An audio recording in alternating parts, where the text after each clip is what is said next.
कैसे हैं? सब ठीक ठाक है? यस। सबको गुड मॉर्निंग। हम लोग अब 8 क्लास के सोशल साइंस का चैप्टर नंबर 1, क्या नाम है चैप्टर नंबर 1 का? तो आधुनिक काल में भारत का इतिहास। इस चैप्टर से परीक्षा में महत्वपूर्ण उपयोगी प्रश्न देखने वाले हैं। जो परीक्षा में आने वाला है प्रश्न, उसको हम चैप्टर 1 से इम्पोर्टेंट क्वेश्चंस करवाने जा रहे हैं। ठीक है, इसका पहला सवाल देखिएगा। पहला क्वेश्चन लिया है, लॉर्ड क्लाइव ने भारत की नक्शा तैयार करने की जिम्मेदारी किसे सौंपी थी? तो इसका आंसर हो रहा है, तो ऑप्शन आपके पास है जेम्स रेनेल, जेम्स मिल, कैप्टन हॉकिंस, कि रॉबर्ट लिप्टन। तो आपको आंसर कौन हो जाएगा? जेम्स रेनेल ने क्या किए थे? लॉर्ड क्लाइव ने भारत की नक्शा तैयार करने के लिए जेम्स रेनेल को सौंपे थे। तो आंसर कौन हो जाएगा आपका? राइट। ओके, नेक्स्ट अगला क्वेश्चन, अंग्रेजों द्वारा स्थापित भारतीय राष्ट्रीय अभिलेखागार स्थित है। अंग्रेज पहले थे, तो अंग्रेज द्वारा स्थापित भारतीय राष्ट्रीय अभिलेखागार स्थित है। कहाँ स्थित है? नई दिल्ली में। Right answer. ओके, चलिए तो जल्दी लिख लीजिए।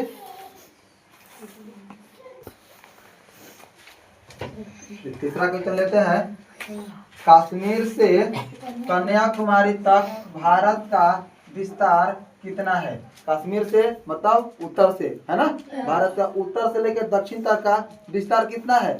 3200 किलोमीटर है। नेक्स्ट अगला क्वेश्चन है, चौथा, स्वतंत्र भारत में पहली जनगणना कब शुरू हुई थी? जब भारत हमारा आजाद हुआ था, तो भारत में जनगणना शुरू हुआ था। इसको जनगणना की हमारे देश में कितने लोग हैं, इसलिए जनगणना होता है। पहली जनगणना कब हुआ था? 1951 ईस्वी में हुआ था। कब हुआ था? 1951 ईस्वी में। राइट।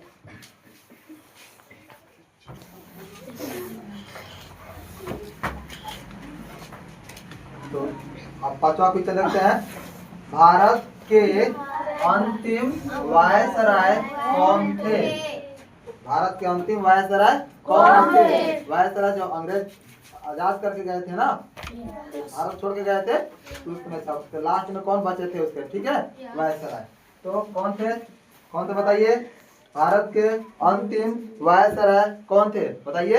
Lord Mountbatten.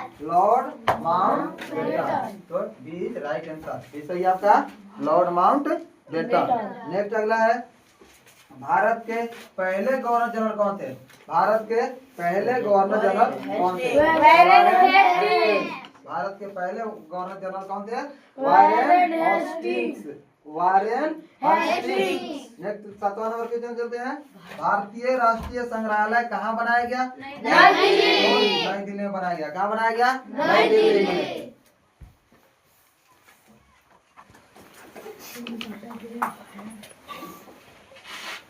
तो 8वां क्वेश्चन मेरा है, इतिहास को कितने कालखंडों में बांटा गया है? इतिहास को कितने कालखंड में बांटा गया है? 3 कालखंडों में। कितने कालखंडों में? 3 कालखंडों में बांटा गया। ऐतिहासिक काल है कि नहीं? ऐतिहासिक काल, प्राग ऐतिहासिक काल और आधुनिक काल। आद्य ऐतिहासिक काल। किसमें? आद्य ऐतिहासिक काल, आद्य ऐतिहासिक काल लिखा हुआ है, आद्य ऐतिहासिक काल, ऐतिहासिक काल और प्राग ऐतिहासिक काल। ठीक है, इस तरह से। तो कितने बांटा गया है? 3। भारत का क्षेत्रफल कितना है? तो 32,87,000 कुछ है, यानी कि 32 लाख यहाँ पे दिया है, 32.8 हो जाएगा ना, बी राइट आंसर। 32,87,000 तो 32.8 दिया हुआ है। तो 32,87,000 कितना? 263 वर्ग किलोमीटर है, लेकिन 32.8 दिया हुआ था, मतलब यही राइट आंसर होगा, 32.8 लाख वर्ग किलोमीटर। नेक्स्ट अगला, जेम्स मिल कहाँ का निवासी था? जेम्स मिल कहाँ का निवासी था? जेम्स मिल स्कॉटलैंड का निवासी था।